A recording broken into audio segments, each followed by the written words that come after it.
And what's up, everybody? Welcome back to the channel. It is your boy Cheap Ludes, and it is time to talk about the market in NBA 2K21 My Team.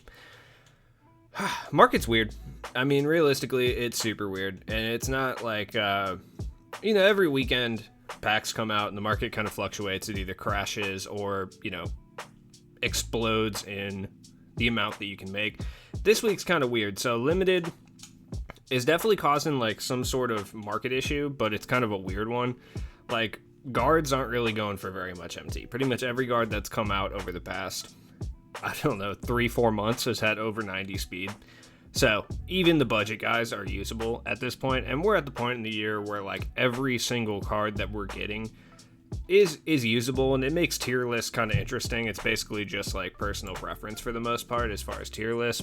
I was planning on starting my tier list series a little bit early, so I'll probably start it this upcoming week as opposed to the end of the month, just because we got so many new cards and stuff like that. So let's look at some cards that have exploded in price recently. So we'll start with the XP based cards. So any LeBron's cards really haven't gotten that out of control.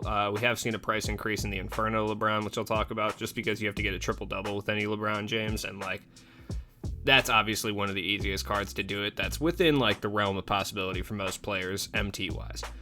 Valanciunas, we've seen some upgrades on him, and Dillon Brooks. So let's look at those guys, and then we got the dailies today, but nothing really changed there. So we'll look at some cards here. Where is Dillon Brooks? I believe he's on Memphis, right? Where is he at? There he is. 22 G's. 22,000 for this Dillon Brooks card. And I'll tell you right off the bat, like, this card is not easy to dunk with in any way, shape, or form. Like, he's got a 65 driving dunk, and then he only has a 70 driving dunk tendency. So getting 5 dunks in a game with this dude is almost impossible. And honestly, with the amount of MT, or not the amount of XP that's out there right now, there's really no point to even try to do this for 500 XP. Like, it costs too much MT, and it's just a headache in and of itself. Like, it's so rough, man. It's terrible. This weekend, I highly recommend going and playing offline challenges. Oh yeah, let's talk about Valanciunas real quick. I forgot about him.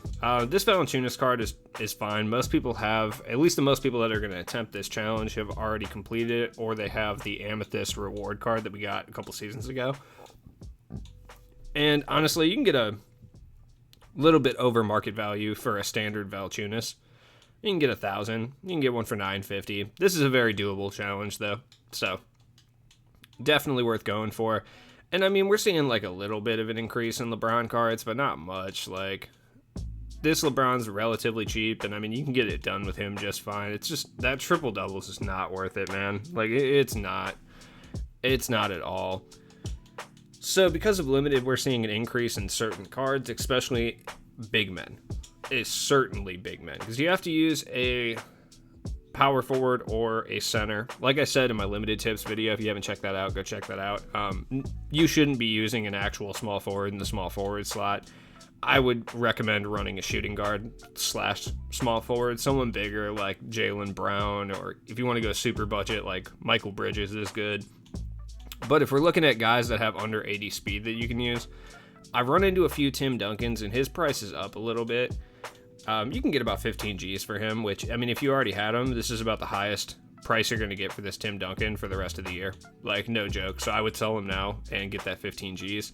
Another guy would be Gobert, who's down in price. Looks like a lot of people have finished limited and kind of sold him off, but he's pretty much fluctuated or not fluctuated. He hasn't at all. He's pretty much stayed firm at around 8 to 12K for the past like 4 months. So, I mean, if you want to sell him now, by all means, go for it, but I don't think his price is ever really going to go up. Possibly it goes down a little bit, but he's just a rare card, so I think 8-9K is about what he's going to be at forever. So it just kind of is up to you as far as like wanting to sell him necessarily. Looking at some other cards, like we got to look at, is Brook Lopez too fast? I feel like he might be too fast. Brook Lopez is way up in price, by the way, for a multitude of reasons. Oh yeah, I should just look for the limited sticker. Yeah, Brook Lopez is actually a pretty good option. He plays excellent defense and he rebounds relatively well, and he can shoot the three at a high clip. And if you have this card, I mean, you can get 25K for this card. So it's probably a wise decision to do so. I'm going to sell mine relatively soon. I managed to pick one up with an unlimited contract and an unlimited shoe for like 3,000 MT, which, like, why he has either of these things attached to him, I guess the shoe makes sense a little bit. It boosts his three-pointer, but the unlimited contract's a little wild. Serge Ibaka is actually not a terrible option to use, by the way, and his price is definitely too expensive, but the fact that he plays for the Thunder too, and they have like no players whatsoever, is not bad. Like, if you're looking for somebody like this, $8K is not that bad of a price to pay for a pretty solid overall defender and stuff like that. I actually ran into Luis Scola yesterday while playing, which that was astounding. I did not expect to do that at all. I highly recommend not using Luis Scola, but some of these cards are going for a bit. Like, if you can get 4K for Luis Scola, like, you might as well, right? Like, it is what it is. I think even Drummond might be going for a bit right now. Nah, he's going for nothing. Let's look at the flash set. The flash sets usually have a few guys. This Marcus Gasol is actually relatively good, and he's not going for a crazy amount. Yeah, you can get him for 2,000 MT, even less. And he's actually relatively good. Like, he rebounds really well. He's got that really, really stocky Marcus Gasol player build, and a pretty decent three-pointer. So if you're looking for a cheap option, like, he's not bad. I've run into Glenn Big Baby a couple times. This Blake Griffin is really solid, but he does not have clamps, so you can just kind of run around him at any given time, which is kind of annoying, I will say. Don't use Daryl Dawkins. I sold this card for like 10K yesterday. This is nuts. 5K for him is not bad, though. Looking at some other cards that we're going to have to go into some different sets for. This is a card you'll run into all the time, and that's Kristaps. And his price is way up. Like, you could pick him up for like 7 or 8K the other day. So if you do have this card, I recommend putting him up and selling him now, because I guarantee he'll be back down to like 7 or 8K by the middle of next week, no question. And you can get about 20K for this card if you do have it. Ben Simmons is up in price as well. Like, I picked him up for about 8K the other day, just prepping for Spotlight Sims. And now you can get him for 20K. So if you made that investment, now's a good time to sell him and profit off of that. Like, realistically, I wish I could use Michael Porter Jr. That'd be so sweet. Brown is... he's not too up in price, but he is up in price. People are trying to do that triple-double challenge. Like, I can't for the life of me understand why necessarily, but I mean, it's happening. Is Bosch below an 80? Oh, Bosch is below an 80. This is actually a really good budget option too. He plays like pretty competent defense. He has gold range extender, but I noticed his shot is not very good. Like, it's frustrating to say the least. Incredibly inconsistent, especially over on next gen. You're about to miss like an absurd amount of whites. There's no question about that.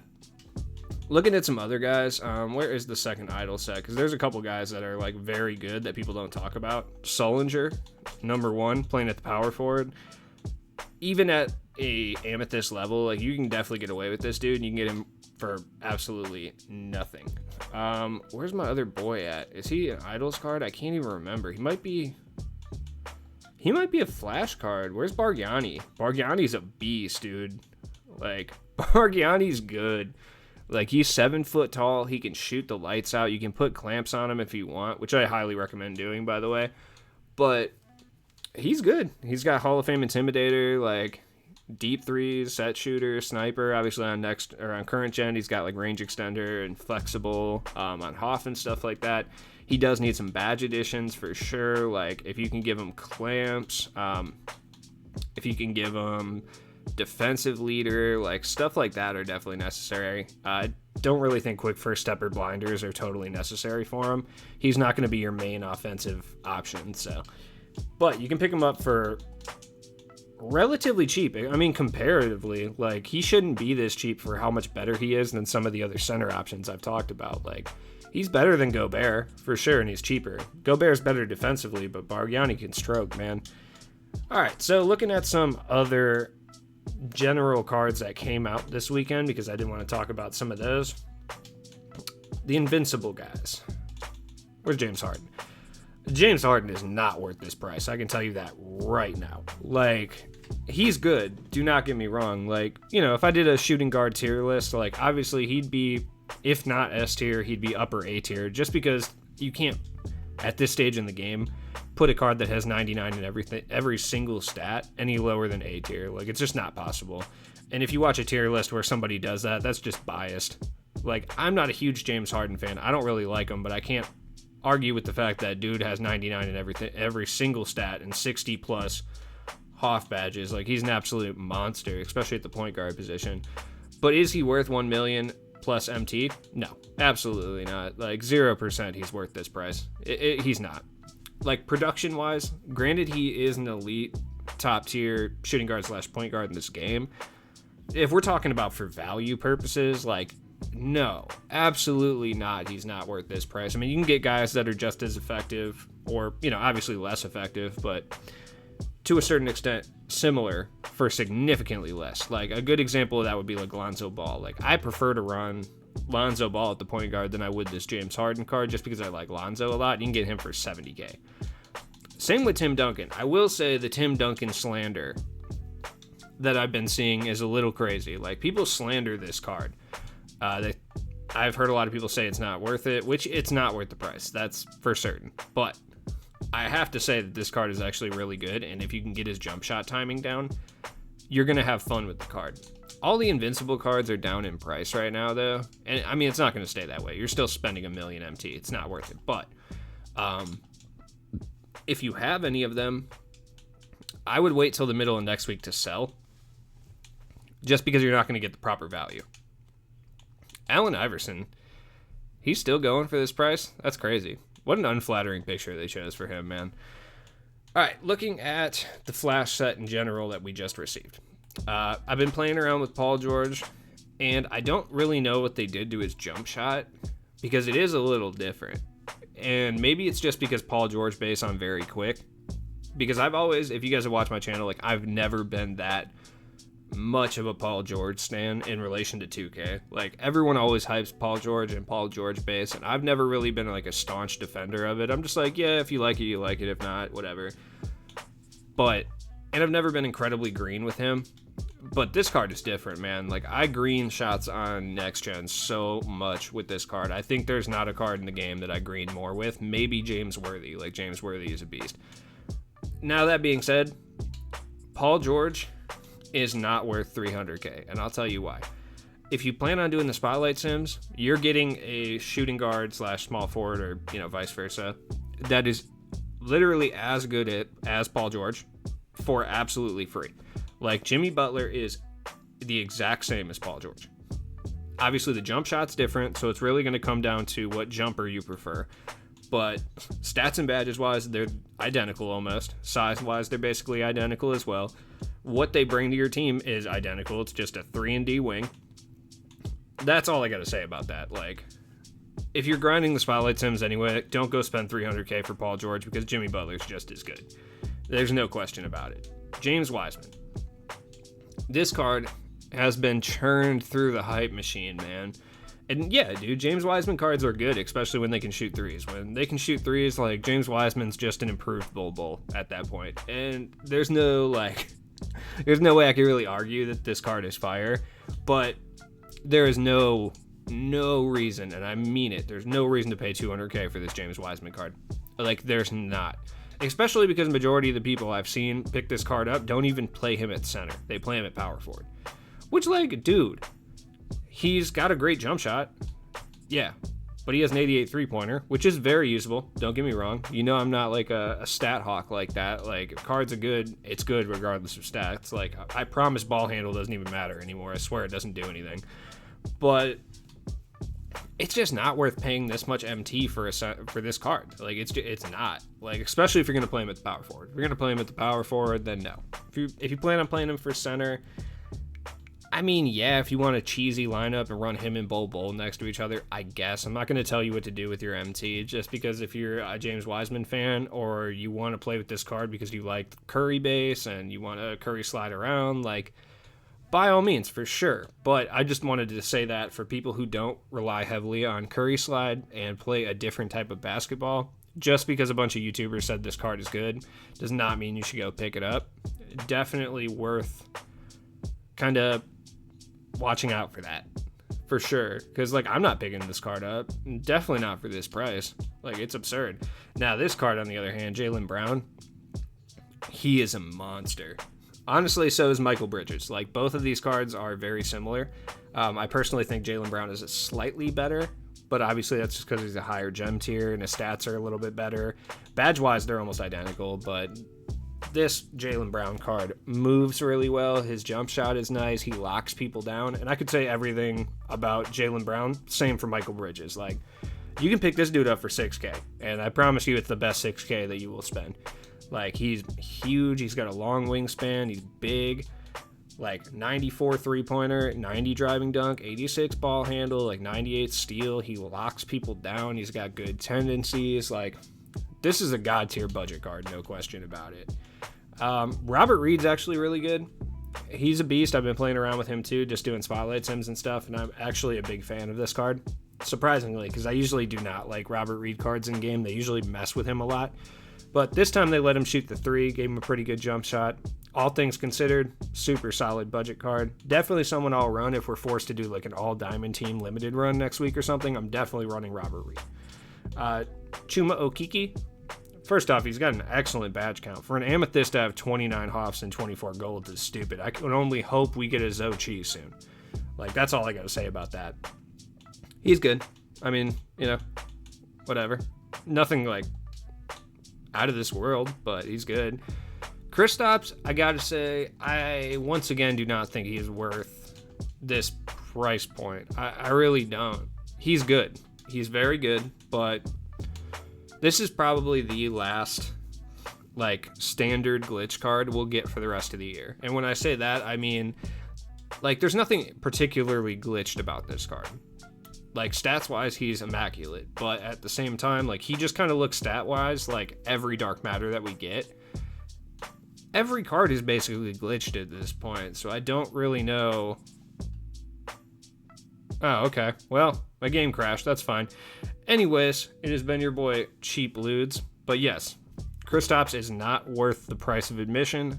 I don't think he's worth picking up, period, in my opinion.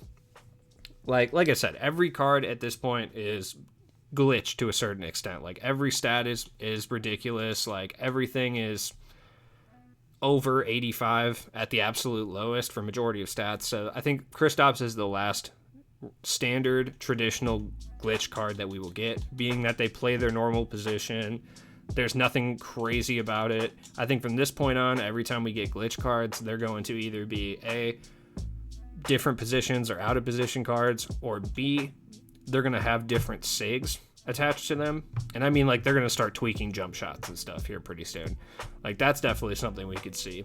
And I think Kristaps just an excuse for people to buy him. People like Kristaps. If he could play small forward, power forward, I would say this was a standard glitch card. But because he can only play power forward, center, which, by the way, he's 7'3". He's Kristaps Porzingis. Like, he's fine to play those positions, dude. Like, you can play him at either one. He'll be all right. He might get ran through a little bit at the center position, but at power forward, he's just fine. But like I said, this is the end of the traditional glitched cards. Like, there's no doubt about that. I forgot about DeAndre Jordan. Honestly, he's basically budget Wilt. So he has the same jump shot. He's a little bit shorter, but a little bit stockier at the same time. He booms really hard. And for a card this cheap, like, I think he's one of the better center options we can get for this cheap. I think he's better than Pink Diamond Hakeem, I think, personally. He's got 40 Hoff badges. Like, this Pink Diamond has Dark Matters from 4 weeks ago levels of badge count. Like, how close is he to Wilt, like, badge-wise? Very close. Very close. Wow. Stats-wise, obviously, Wilt is significantly better, but badge-wise, he's basically the same. Jump shot's the exact same. If you like Wilt and you want a cheaper version of him, or you just want to try out, you know, what Wilt will be like without spending $200K, go pick up DeAndre Jordan, because he's definitely going to be that price. And if you have him, I wouldn't sell him, because I think he will go up in price at some point. And Rondé Hollis Jefferson, if you're looking for help during those net spotlight sims, dude, he's good. He's nice. His jumper's a little weird, I will say that. But if you're looking for cheap help for those net spotlight sims challenges, man, you could do a lot worse than Rondé. He's a little bit short for playing the power forward, small forward at 6'6", but he's got kind of a long wingspan. He's a little wider. But other than that, stats-wise, he's a monster. I can't really say anything bad about this card. Like, he's good. He plays good defense. He's got a good badge count. Nothing negative to say. But anyways, it's been your boy Cheap Ludes. Thanks for watching the market video.